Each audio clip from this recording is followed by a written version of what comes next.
Olá, turma! Tudo bem? Então, estamos de novo aqui nesse domingão, num calor infernal, produzindo conhecimento para vocês. Isso mesmo, em pleno domingão, nós aqui gravando este vídeo com muita alegria e disposição para dizer que conhecimento é o elemento mais importante da vida. E conhecimento histórico nem se fala. É importante conhecer o Brasil e as suas entranhas na história, assim como a humanidade, para termos ideia do que realmente é este mundo que vivemos nos dias atuais. Então, hoje na nossa aula, galera, nós vamos nós continuaremos falando sobre o período que nós denominamos de o período da República Oligárquica do Brasil. E neste momento, hoje, nós iremos detalhar toda a concepção econômica que havia por detrás da República Oligárquica num primeiro momento, e no segundo momento nós iremos falar sobre a questão do processo de industrialização e formação do movimento operário brasileiro, ou seja, a nascente dos movimentos populares no Brasil está ligado diretamente à ideia de industrialização.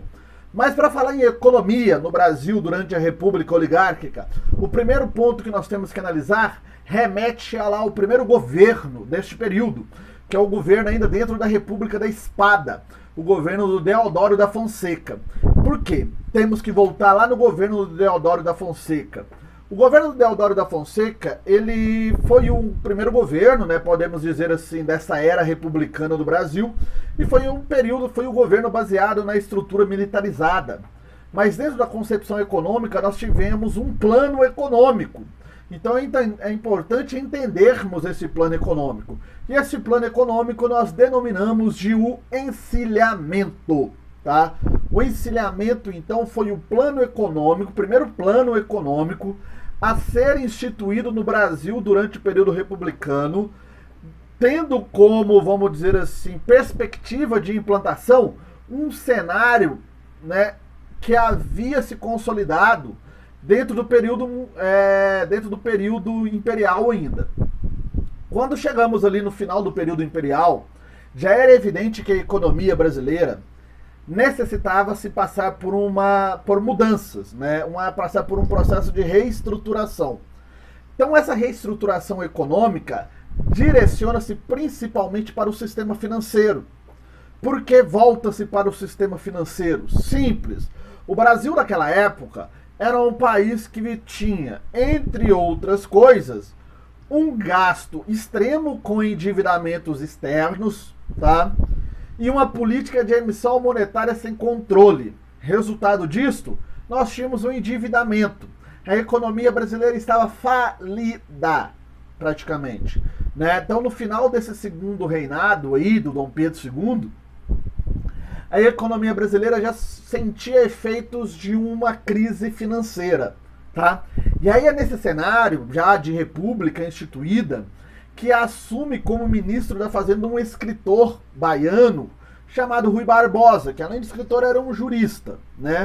O Rui Barbosa então assume o cargo de ministro da Fazenda, passa a ter o controle e gerenciar todas as atividades, todas as políticas econômicas do país, e a primeira proposta dele, vamos dizer assim, foi de estabelecer uma reforma financeira, criando uma política de emissão de moeda controlada pelo Estado, ou seja, uma política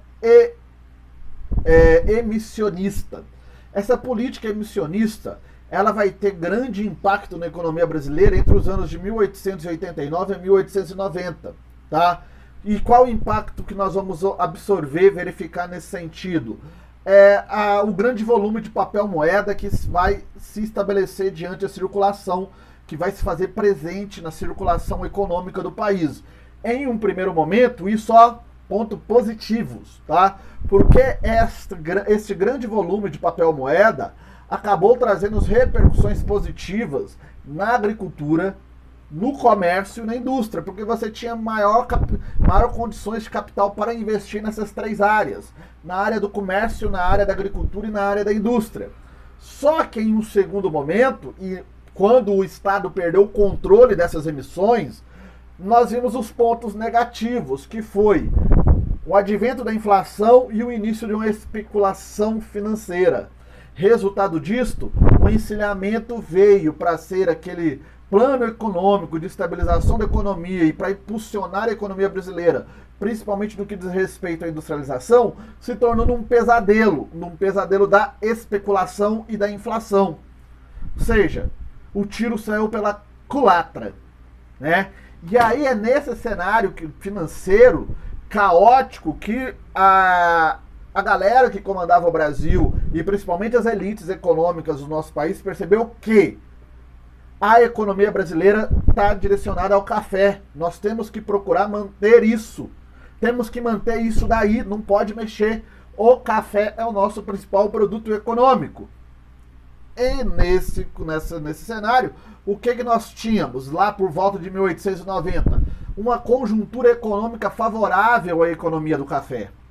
Porque que você tinha nesse momento uma economia que era estabilizada e uma economia que dava sinais de que poderia progredir.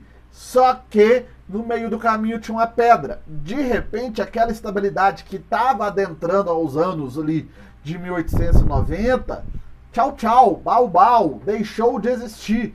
E o que se viu foi uma queda de preço do café no mercado internacional. E no caso brasileiro, isso se tornou mais evidente devido ao processo inflacionário, que alavancava a queda do preço do café. Ou seja, e no mesmo cenário que o café então entrou no momento de crise, o então presidente da República, até aquele momento, Deodoro da Fonseca, não tinha uma política econômica direcionada para o café. O Deodoro da Fonseca via que a economia brasileira tinha que modificar de estrutura, deixar esse lado agrícola, o cafeicultor, para buscar algo mais moderno e se fazer presente no mundo, que era o caso da indústria. Né? E ele fez de tudo para impulsionar a industrialização no Brasil. Né? Elevou as tarifas aduaneiras, facilitou o crédito industrial, suspendeu o empréstimo para lavouras, né? Dificultou o acesso de crédito para os cafeicultores através do cadastro geral de terras, que consistia em uma lei na qual o cafeicultor, para buscar empréstimo junto aos bancos, deveriam hipotecar as suas terras como garantia de pagamento da dívida. Ou seja, era um cenário que para os produtores cafeeiros não fazia sentido nenhum. Nós não tínhamos um governo que pensava a produção cafeeira.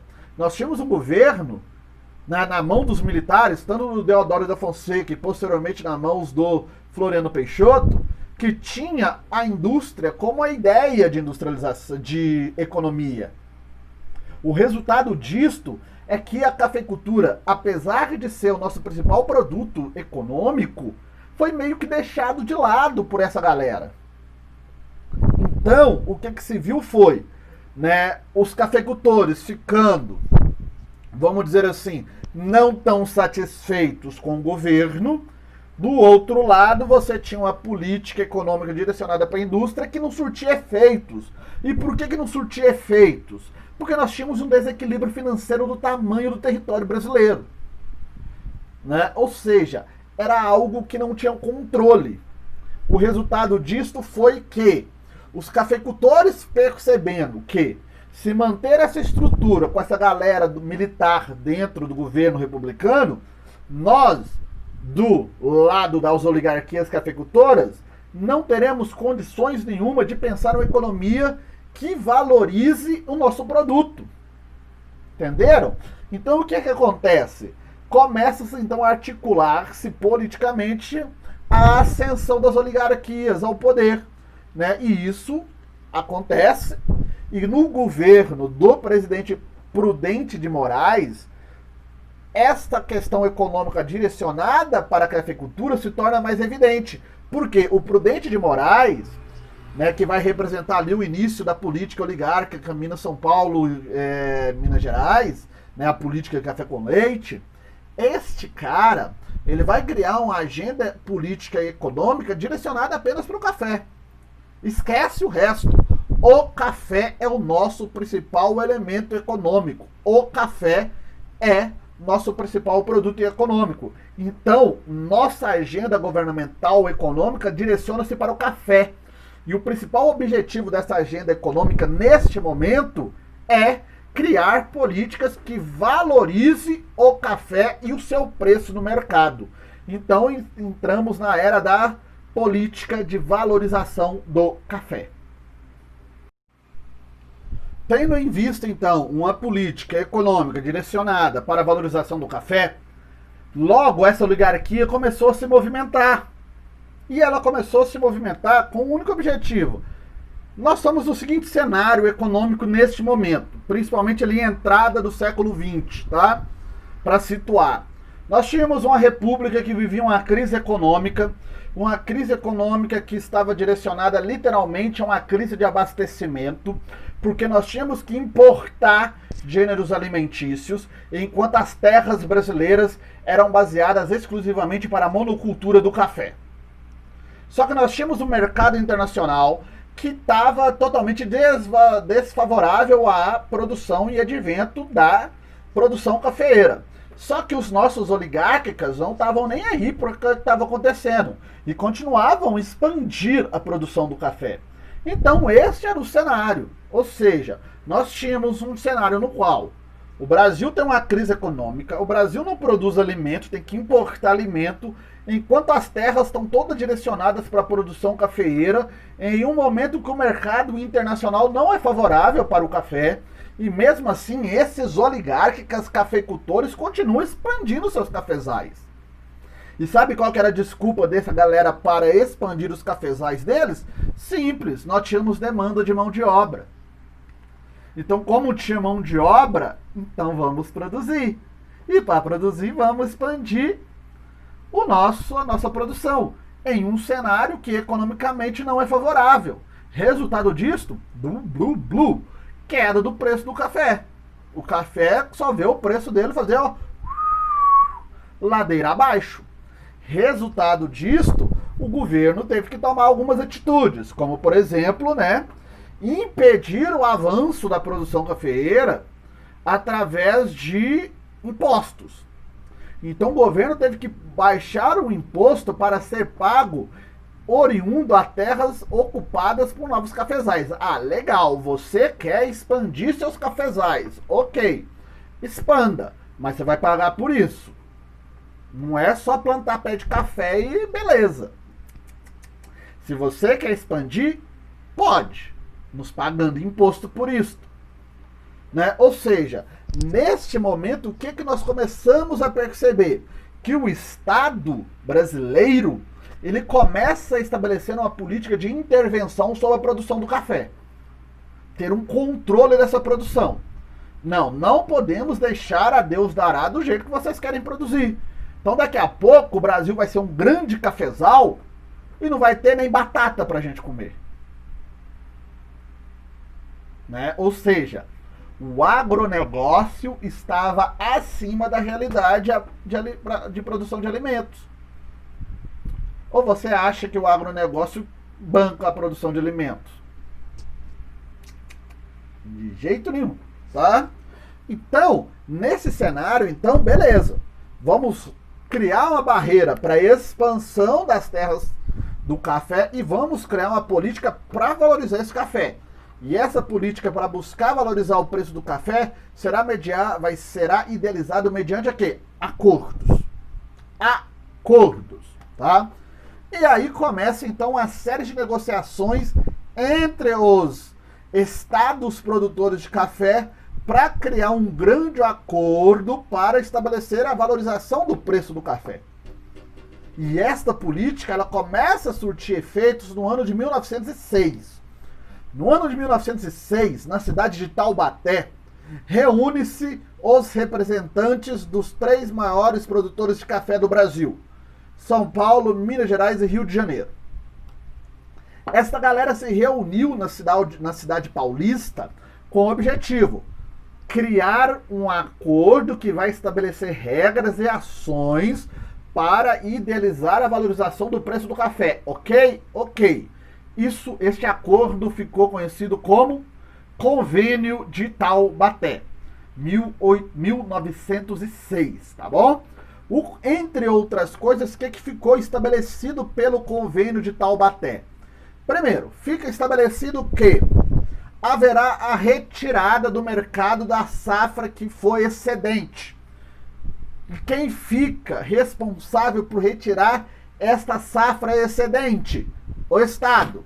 Então o Estado brasileiro se compromete a comprar o excedente da produção.